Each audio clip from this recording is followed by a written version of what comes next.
माननीय प्रधानमंत्री महोदय जी नमस्कार। मैं कुमारी सती कश्यप मॉडल स्कूल जांगा से कक्षा 10वीं की छात्रा हूँ। सर, मेरा प्रश्न यह है कि प्रत्येक विद्यार्थी की शैक्षणिक जीवन में कई अविस्मरणीय घटनाएं होती हैं। आप अपने जीवन से संबंधित ऐसी कोई घटना बताइए जिससे आपको प्रेरणा मिली हो।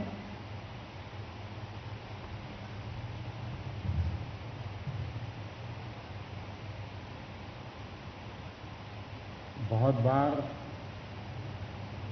खुद की घटनाओं से ज्यादा औरों की घटनाओं से प्रेरणा मिलती है, लेकिन उसके लिए हमें उस प्रकार का स्वभाव बनाना पड़ता है। कठिन से कठिन चीज में किस प्रकार से जीवन को जिया जा सकता है। आप लोगों में से पढ़ने का शौक किस किस को है? वो मास्टर जी कह रहे हैं वो किताबें नहीं, उसके सिवाय किताबें पढ़ने का शौक ऐसे कितने है? आप लोग कभी एक किताब जरूर पढ़िए, पॉलीएना करके किताब है। मैंने बचपन में पढ़ी थी वो किताब और करीब करीब सभी भाषाओं में उसका भाषांतर हुआ है। 70-80 पन्नों की वो किताब है और उस किताब में एक बच्ची का पात्र है और उसके मन में विचार आता है कि हर चीज में से अच्छी बात कैसे निकाली जा सकती है। तो उसने एक घटना लिखी है तो उसके घर के बगीचे में जो माली काम कर रहे थे वो बूढ़े हो गए और शरीर ऐसा टेढ़ा हो गया। तो एक बार बच्चे ने जाके पूछा कि दादा कैसे हो? तो उन्होंने कहा नहीं अब तो बूढ़ा हो गया, देखिए मैं पर ऐसे ऊपर खड़ा भी नहीं हो सकता हूं, मेरी कमर ऐसी टेढ़ी हो गई है, बस मौत का इंतजार कर रहा हूं। तो बच्चे ने कहा नहीं दादा ऐसा मत करो, देखिए भगवान आपके कितना मेहरबान है। पहले आपको खड़े होते थे और बगीचे में काम करने के लिए ऐसे मुड़ना पड़ता था, अब भगवान ने ऐसी व्यवस्था कर दी कि आपको बार बार मुड़ना नहीं पड़ता है और आप बगीचे के काम आसानी से कर सकते। यानी एक घटना एक के लिए दुख का कारण थी, दूसरे के लिए वो प्रेरणा का कारण थी। और इसलिए मैं मानता हूं कि घटना कोई भी हो, हमारा उसके तरफ देखने का दृष्टिकोण कैसा है उसके आधार पर जीवन की प्रेरणा बनती है। तो मैं आप सबको कहूंगा और यहाँ के व्यवस्थापकों को कहूंगा, लाइब्रेरी में 5-6 किताबें पॉलीएना की रखें और बारी बारी से सब बच्चे पढ़ लें। कभी असेंबली में मीटिंग हो तो उसमें भी उस पर कोई न कोई प्रसंग बताएं, ठीक है? Thank you sir.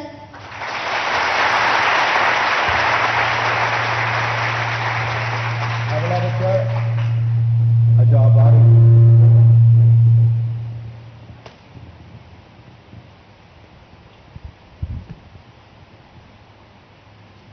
आदरणीय प्रधानमंत्री जी प्रणाम। मेरा नाम हर्षिता नाग है। मैं आस्था विद्या मंदिर जावंगा की कक्षा 7वीं की छात्रा हूँ। महोदय जी, हमने सुना है कि आप दिन में 18 घंटे काम करते हैं। इतने परिश्रम के बीच यदि आपको तनाव महसूस होता है तो आप उसका सामना कैसे करते हैं?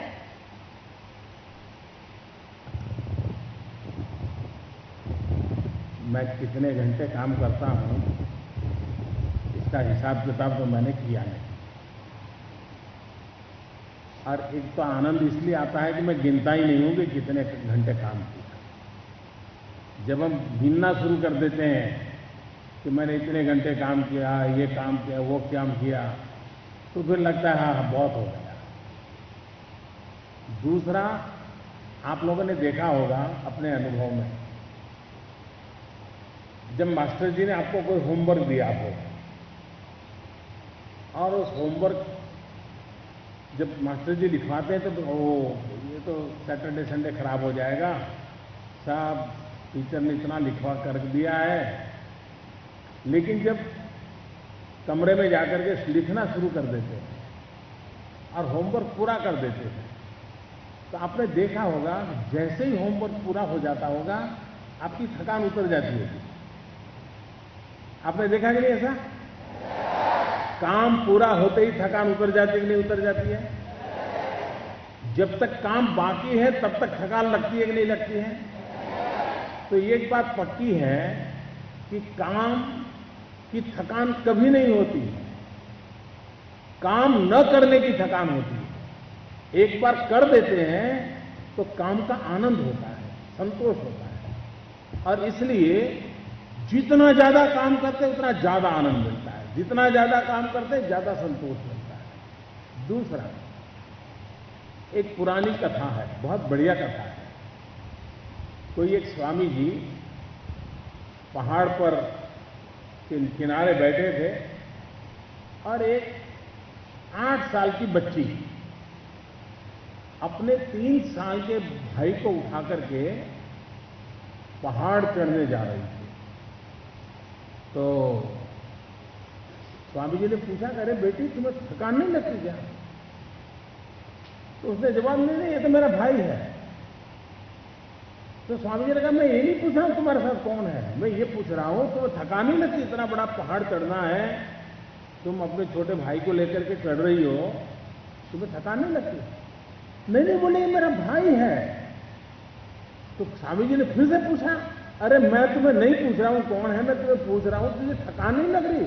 तो कह रहे, स्वामी जी मैं आपको बता रही हूं ना, मुझे मेरा भाई है। कहने का तात्पर्य यह था कि जब अपनों के लिए जीते हैं तो थकान कभी नहीं लगती, समझे? मुझे 125 करोड़ देशवासी मेरे अपने लगते हैं। मैं उन परिवार का सदस्य हूं, 125 करोड़ का देशवासियों का मेरा परिवार है। उनके लिए कुछ करने का आनंद आएगा कि नहीं आएगा? और मेहनत करने का मन करेगा कि नहीं करेगा? अपनों के लिए जीने का मन करेगा कि नहीं करेगा? फिर थकान लगेगी। बस यही है इसका सब कारण। Thank you sir.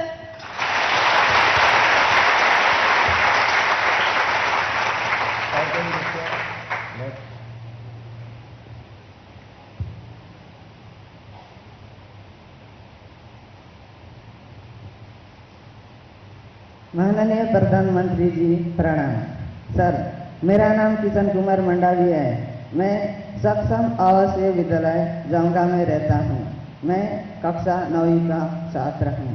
सर, आपके जीवन की सबसे बड़ी सफलता किसे मानते हैं और इसका श्रेय आप किसे देते हैं? जीवन की सबसे बड़ी सफलता किसे मानते हैं, उसका श्रेय किसे देते हैं? आपकी जीवन की सबसे बड़ी सफलता किसे मानते हैं, उसका श्रेय किसे देते हैं?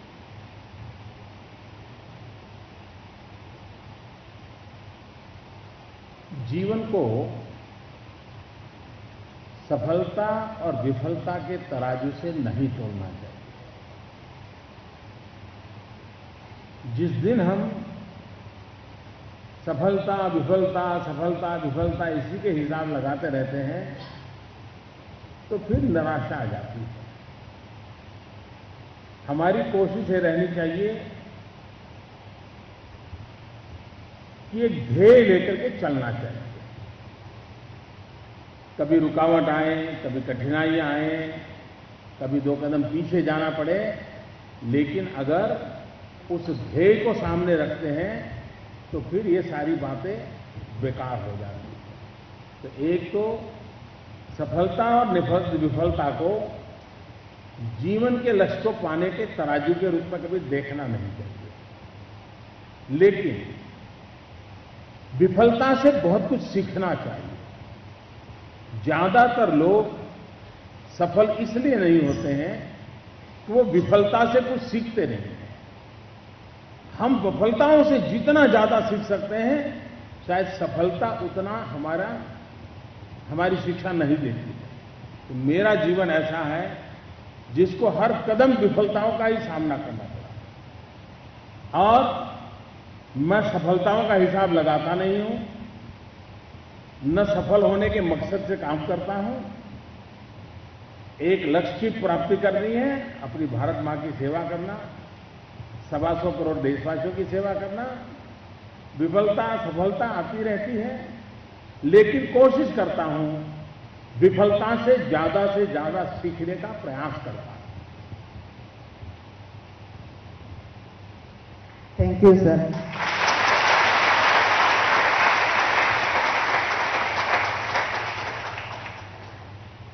और कोई बच्चा आइए बेटा, आगे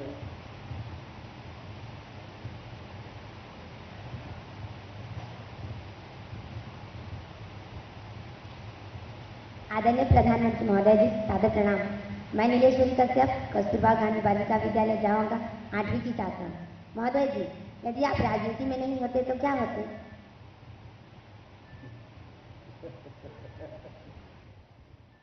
लेकिन जीवन का सबसे बड़ा आनंद यह होता है बालक रहने का। बालक बने रहने का कितना आनंद होता है। और जब बड़े हो जाते हैं तब पता चलता है कि बालकपन छूटने का कितना नुकसान होता है। तो अगर ईश्वर मुझे पूछता क्या चाहते हो, तो मैं कहता जिंदगी भर बालक बना रहे हो।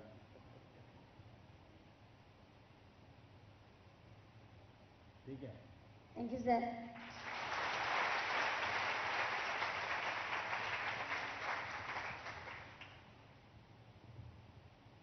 और कोई आइए लो।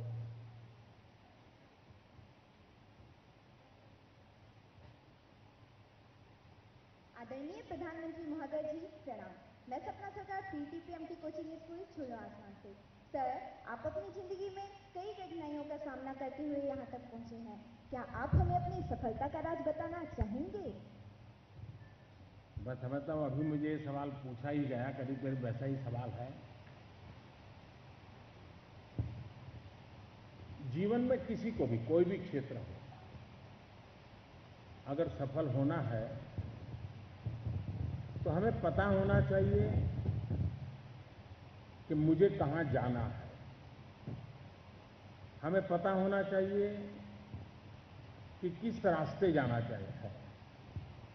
हमें पता होना चाहिए कैसे जाना है। हमें पता होना चाहिए कब तक जाना है। अगर इन बातों में हमारी सोच एकदम स्पष्ट होगी तो फिर विफलताएं आएगी तो भी, रुकावटें आएगी तो भी आपका लक्ष्य कभी ओझल नहीं होगा। ज्यादातर लोगों का क्या होता है, अगर आज कोई अच्छी मूवी देख करके आ गए और आप पूछोगे आप क्या चाहते हो, तो शाम को कह देगा मैं एक्टर बनना चाहता हूं। आज कहीं वर्ल्ड कप देख करके आया, किसी ने पूछ लिया क्या चाहते हो, तो बोले मुझे क्रिकेटर बनना है। युद्ध चल रहा है, सेना के जवान शहीद हो रहे हैं और खबरें आ रही है तो मन करता है नहीं अब तो बस सेना में जाना है और देश के लिए मर मिटना है। ये जो रोज नए नए विचार करते हैं, उनके जीवन में कभी भी सफलता नहीं आती है। और इसलिए हमारी मन की जो इच्छा है वो स्थिर होनी चाहिए। आज एक इच्छा, कल दूसरी इच्छा, परसों तीसरी इच्छा, तो फिर लोग कहते हैं ये तो बड़ा तरंगी है यार, ये तो कल तो ये सोचता था, ये सोचता था, ये तो बेकार है। तो इच्छा स्थिर होनी चाहिए। और जब इच्छा स्थिर हो जाती है तो अपने आप में संकल्प बन जाती है। और एक बार संकल्प बन गया फिर पीछे मुड़ करके देखना नहीं चाहिए। बाधाएं हों, कठिनाइयां हों, तकलीफें हों, हमें लगे रहना चाहिए। सफलता आपके कदम चूमती हुई चली आएगी। Thank you sir.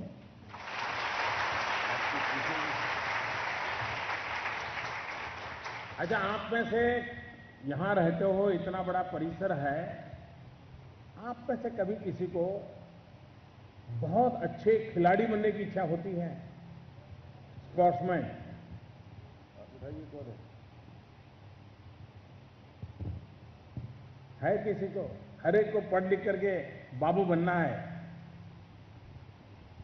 अभी मैं पूछूंगा पुलिस अफसर किसको बनना है तो सब हाथ ऊपर करेंगे, डॉक्टर किसने बनना है सब हाथ ऊपर करेंगे। ऐसा ही होता है ना? अच्छा, आपके मन में कुछ बनने के लिए कर रहे हो काम? क्या आप लोग क्या बनने के लिए कर रहे हो? जो डॉक्टर बनने के लिए कर रहे हो जरा खड़े हो जाए। जो डॉक्टर बनने के लिए मेहनत कर रहे हैं बैठिए। जो कलेक्टर बनने के लिए काम कर रहे हैं वो कौन कौन है?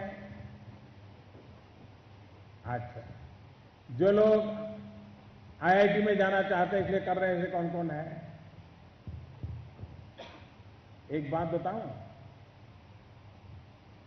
अगर सपने देखने हैं तो बनने के सपने कम देखो, करने के सपने ज्यादा देखो।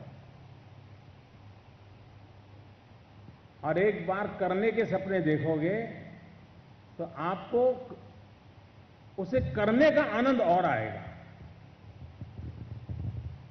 लेकिन मैं चाहूंगा कि इतना बढ़िया परिसर है, अभी से तय करना चाहिए कि 3 खेल के अंदर तो ये हमारा धरती, ये हमारा आदिवासियों की भूमि, हम दुनिया में नाम कमा करके ले आएंगे। और आप देखिए ला सकते हैं।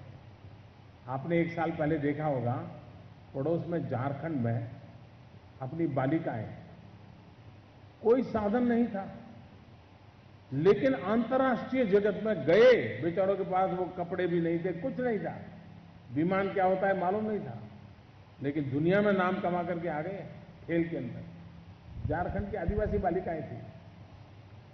हमारे मन में इरादा रहना चाहिए कि सिर्फ खेलने के लिए नहीं, एक अच्छे खिलाड़ी बनने के लिए मैं एक माहौल बनाऊंगा। मैं खुद एक अच्छे खिलाड़ी बनूंगा। और जहां ये परिसर होता है वहां अच्छे खिलाड़ी तैयार करने की संभावना होती है, टैलेंट सर्च करने की संभावना होती है। और मैं चाहूंगा कि इस बढ़िया परिसर में, दूसरा, आप में से कितने लोग हैं जो बिल्कुल सप्ताह में 1 दिन भी खेलने की बात आए तो कमरे के बाहर नहीं निकलते, शर्मा जाते हैं, घबरा जाते हैं? कितने हैं? बताएंगे नहीं आप लोग? देखिए, जीवन में खेलकूद होना चाहिए, कितना भी पढ़ना क्यों ना हो। दिन में 3-4 बार तो पसीना आना ही चाहिए, इतनी मेहनत दौड़ना चाहिए, खेलकूद करना चाहिए। उससे पढ़ाई को कोई नुकसान नहीं होता है। स्पोर्ट्स है तो स्पोर्ट्समैन स्पिरिट आता है, और स्पोर्ट्समैन स्पिरिट आता है तो जीने का भी एक नया आनंद आता है। तो करेंगे, खेलेंगे, दिन में 4 बार पसीना छूट जाए ऐसा करेंगे? तो क्या इसके लिए धूप में जाके खड़े रहेंगे क्या? ऐसा तो नहीं करेंगे। बहुत बहुत धन्यवाद।